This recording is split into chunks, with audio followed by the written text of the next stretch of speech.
I have Kathy Story with me in the room tonight. We have selected to be off camera. Well, I was just noticing that there was a vacant room, so I thought someone might be hiding there somewhere. We'll go ahead and call our meeting to order. Commissioner Carriger, without uh, any warning, would you ask our prayer this evening, please? Mr. Chairman, I'd be glad to. Let's bow our heads. Let's give thanks to God from whom all blessings come, who strengthens us, who guides us, who directs us, who provides comfort when it's needed. Dear God, we ask that you strengthen us to do your will and that we do the will of the people of Washington County. Thank you for all the blessings you have given to us. Amen. Amen. Thank you, Commissioner. You're welcome. Madam Clerk, would you call the roll, please? Mike.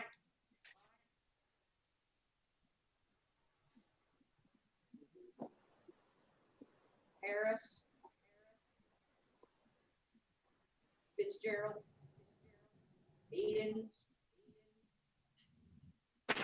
Here. Davenport. Here. Davenport. Hatherley. Here. Here. England. Malone. Here. Williams.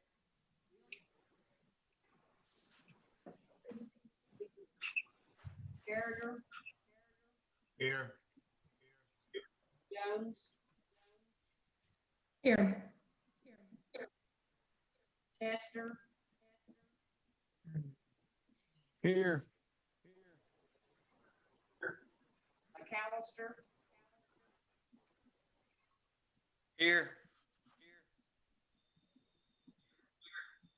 Wheeler.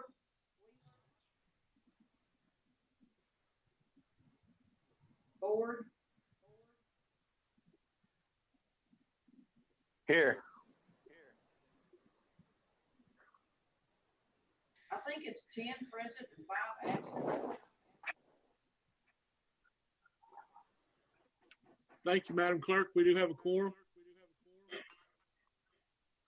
All right, our next item is to declare this the termination of this essential function of a governing body requiring a meeting. And to have a motion. I'll make a motion that this meeting is essential. Second, Carriger. Motion made by Commissioner Jones, seconded by Commissioner Carriger. Discussion or questions to approve the agenda as an essential agenda. Call for the question. Question's been called. Madam Clerk, would you call the roll, please? Edens. Yes. Davenport. Yes. Hatherley. Yes. England.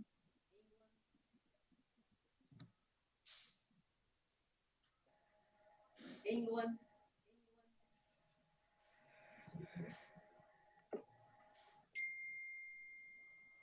Malone. Yes. Williams. Carriger. Yes. Jones. Yes. Chester. Yes. McAllister. Yes. Wheeler. Yes. Ford. Yes.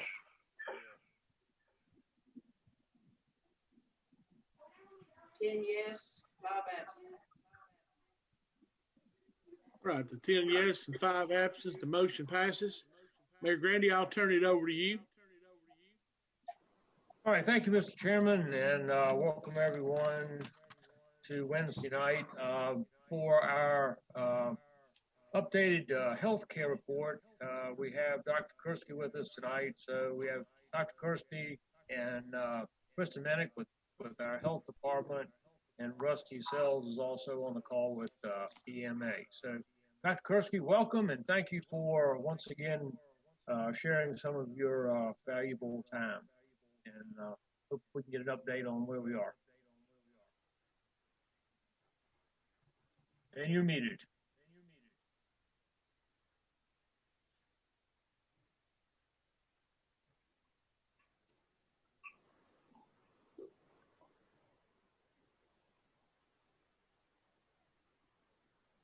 Sorry, I'm trying to share my screen. Let me see if I can do that.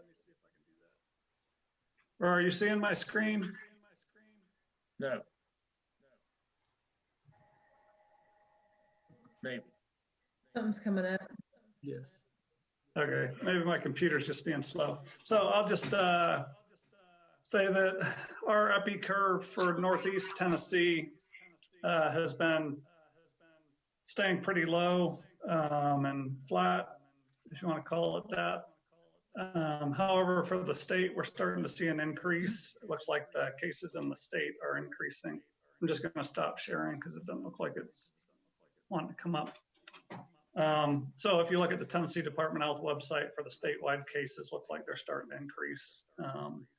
We have had recent cases associated with clerks at grocery stores and big box home improvement stores.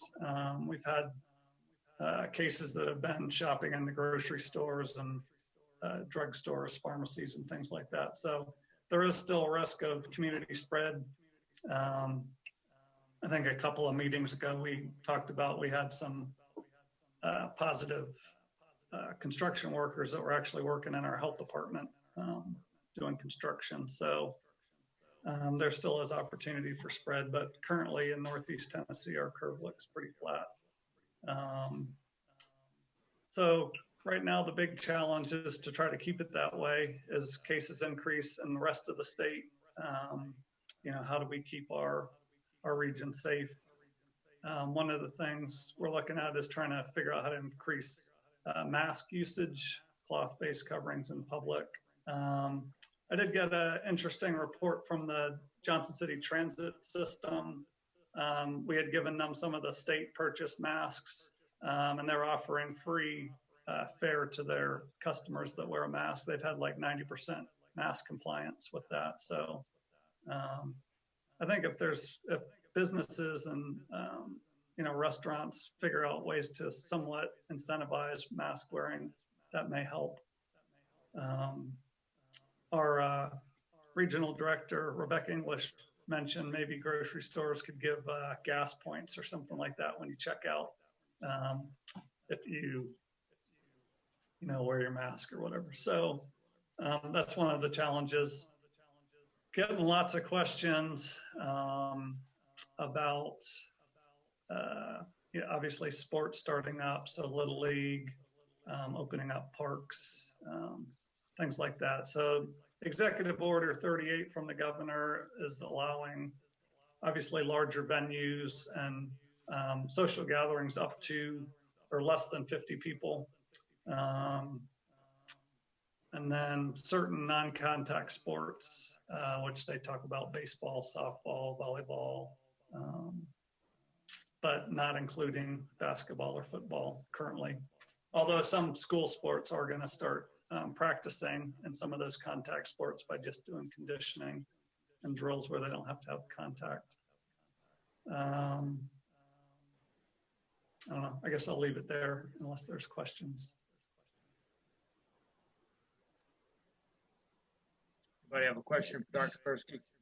Actually, I will say the other question we're getting a lot of things about is the CDC just changed their guidance a little bit about surfaces, saying they think surfaces are less important in the spread of coronavirus, which I've not seen that data, so I'm a little bit shy about telling people to stop cleaning surfaces, because we know with flu, surfaces are a big deal. You know, someone coughs into their hand, touches a doorknob, then you come along, the next person, touch the doorknob and rub your eye, and the next thing you know, you have the flu. So I can't imagine that coronavirus is not similarly transmitted. So we're trying to get more guidance on what the CDC is talking about with that, but I've gotten several calls about media reports and changes to the CDC guidance about surfaces, but we do still think environmental cleaning is important. I have a question.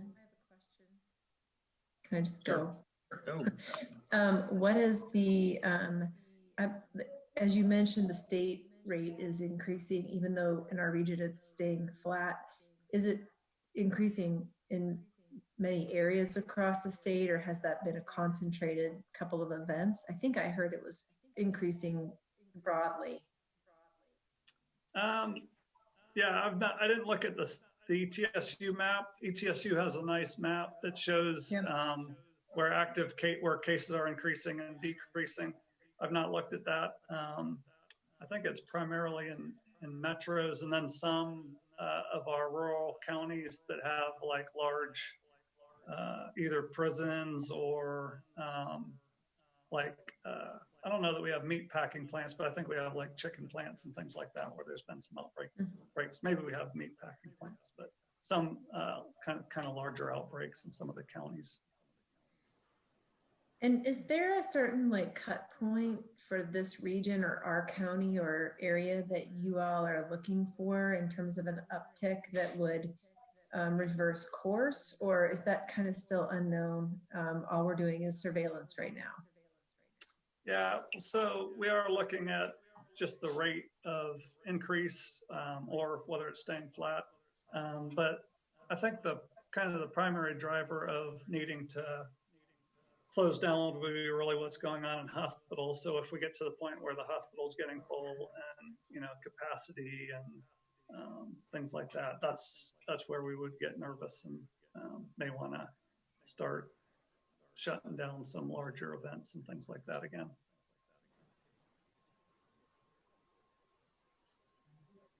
Any other questions? All right, you're welcome to stay on board in case somebody changes their mind. Kristen, did you have anything you wanted to add with respect to the health department or things you're doing? So we've continued our testing with support from the National Guard and found out today that today was their last day with us. They're pulling out tomorrow and being reassigned to other things that they're going to be doing across the state. So our testing continues to vary day to day. We were closed Monday for Memorial Day holiday. Tuesday, we did 81 tests through our drive-through, and then today we did 43. So it just varies from day to day, and really the weather doesn't have anything to do with it either. There will be some media going out in the next couple of days, letting the public know that our testing time will decrease from 9 to 3 each day, and instead will be from 9 to 12, because we're going to have to utilize our own health department staff and those at the regional office to help us continue with testing. There's not really any kind of specific time of day that we see more people coming through the pod testing compared to others. So just that condensed time from 9 to 12. Not sure if that's going to make a big difference, but we still are doing quite a bit of testing. Dr. Karski mentioned the masks, and you all may have seen some of those that we're able to distribute through the health department. We just get drop shipments of them. We received 40 cases on last Friday and have worked to try to get those out into the communities. Have shared them all with schools and UT Extension and churches. Like Dr. Karski mentioned, the transit system has come and got several cases and come back for more. And I know that Mayor Grandy has a couple of cases that he was going to help distribute as well. So if you have an organization or a group or a church that you know needs some of these masks, please let me know and we can arrange to get those for you. But we're just giving them out at the front door Monday through Friday, 8 to 4:30. If you'll just pull up at the bottom at our Princeton Road entrance area on the first floor, and we can help get those out.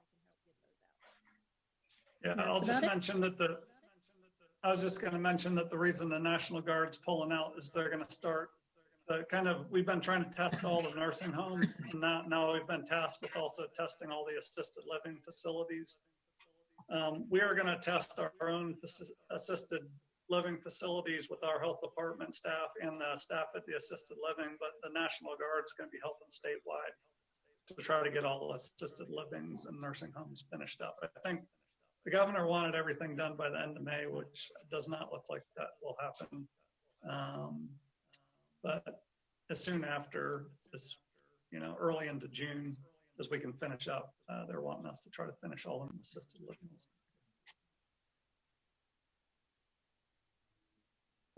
Good. Anybody, anything else?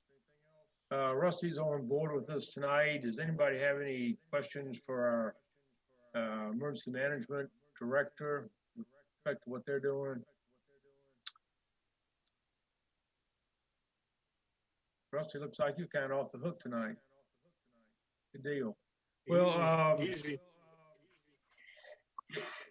Okay, that's all right. So Dr. Kursky mentioned, some of the key points in Governor's Order number 38 as far as reopening events, sporting events, and so forth. So Little League's back on tap. The order did indicate that there would be more information forthcoming on youth sports and events. So we're waiting to see what that looks like. And that probably the only other thing that struck me was that live performances, theaters, that sort of thing, were also able to open, provided that social distancing would take place. And that was a key part of the order. As far as business reopenings, the Region Ahead website continues to add additional businesses from that Business and Economic Recovery Task Force organized program where businesses agree to the guidelines of the Tennessee Pledge and post their business indicating the same. And people can go look on the website to see what businesses say that they are compliant if they want a safe place to shop or to dine or to go now to the theater and so forth. We see that group will meet again tomorrow, and I think one of the things we're going to look at is seeing if we can't work with businesses to create promotions for wearing masks as a transit company did. So hopefully we'll be able to get some of that work out and get that going. Courthouse, as you probably already know, is going to open back up for public access fully on Monday, June 1st, as will the Johnson City office of the trustee and the clerk and archives. So the ag facility has personnel in it that they're not yet open to the public, and they're on a schedule that's being dictated by UT. So as the public will enter from the sides of the historic courthouse building, either up to the main level on steps or up to the main level through the ADA entrance. People coming into the building will be temperature checked. They're not required to wear masks, but we will have masks available for people who don't have one and choose to wear them. The windows where the clerks operate, either in the trustee's office or at planning and zoning or at the deeds office or at the clerk's office, have been set up with plexiglass to separate our folks from the customers. People will come in through the side entrances, as I mentioned, and exit through the front door. Or if they have to go down the elevator, they go back out the way they came in on the ADA side. So that's a plan for our building reopening. We've communicated that, and we'll continue to communicate that through the rest of this week, and hopefully people will get it by Monday. So any questions there? Okay. Michelle's online with us tonight, and I don't know if you had any comments with respect to where we are with our personnel and so forth. Like to comment, or if anybody has a question, either one. Mayor, I guess you or Michelle, you want to answer this question.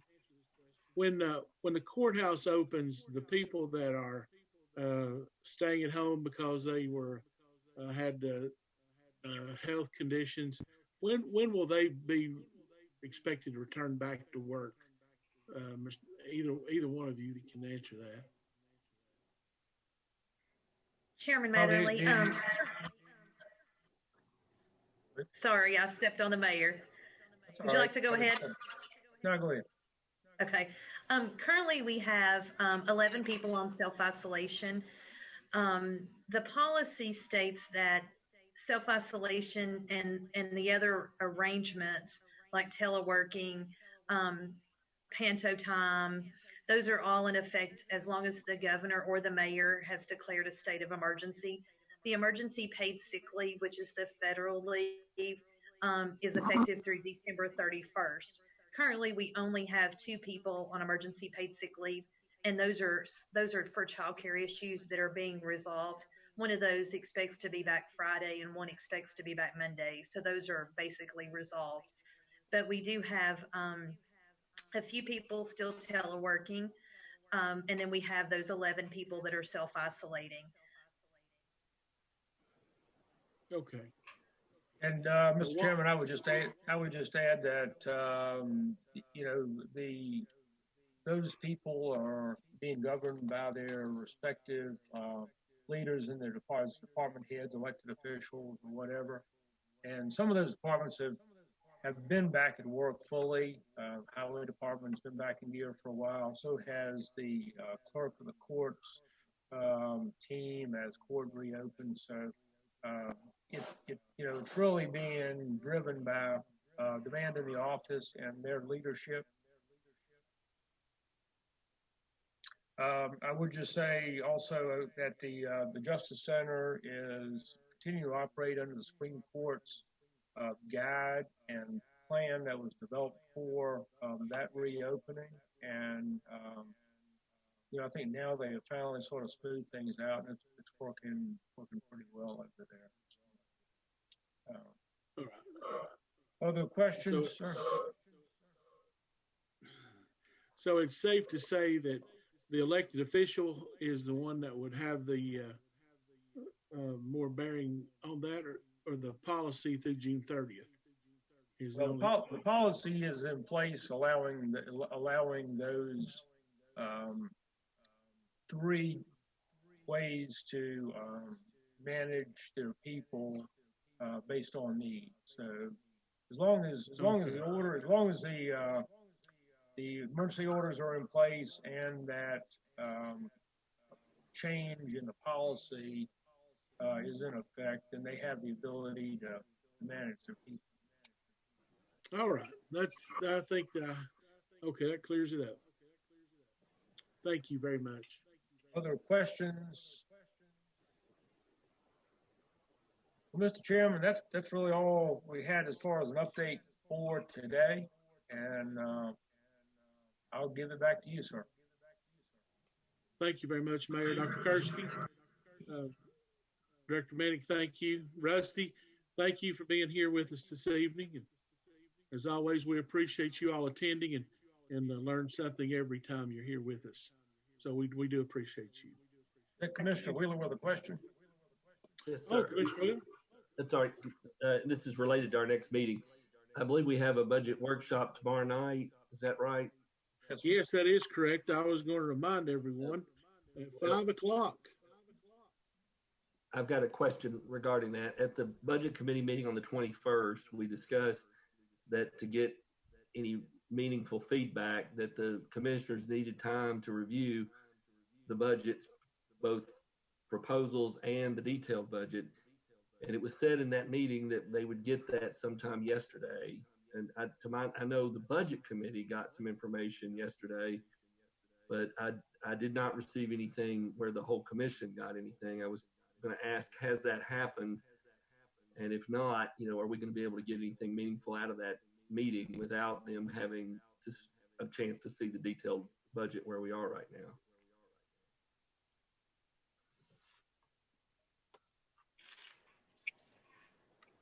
Jim, as far as I know, it went to everyone yesterday, but I will double check that. Mayor, this is Phil Carragher. I didn't get anything on the budget. Okay, all right. Okay, No, I didn't receive anything either, Mayor. okay, all right. I didn't either. Nor did I, Mayor. We will have it out of here within the hour.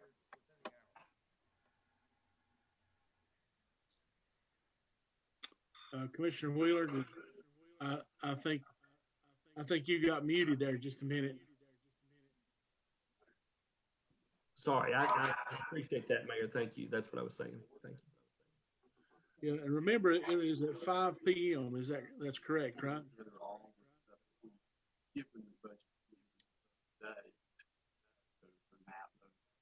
Yeah, 5 o'clock. That's going to go out.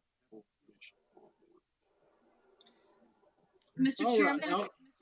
I Yes. just was going. I'd like to add that Sherry Green did post that agenda on the website. If any of the commission would like to look at that and have a copy of it for their use while they're going through these documents. Thank you very much, Allison.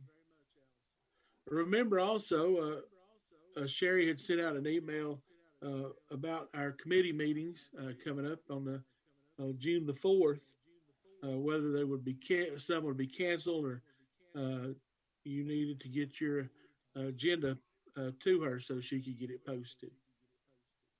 Is there anything else? Any questions or comments before we adjourn? Seeing none, do I have a motion to adjourn? So moved. Motion made by Commissioner Carragher, seconded by Commissioner Malone. Madam Clerk, would you call the roll to adjourn, please? Edens, Yes. Davenport, Yes. Matherly, Yes. Malone, Yes. Carragher, Yes. Jones, Yes. Hester, Yes. McAllister, Yes. Wheeler, Yes. Ford. Yes. 10 yes, 5 absent. 10 yes and 5 absent. The motion passes and we're adjourned. See you tomorrow night. See you tomorrow night, 5 o'clock. Be well.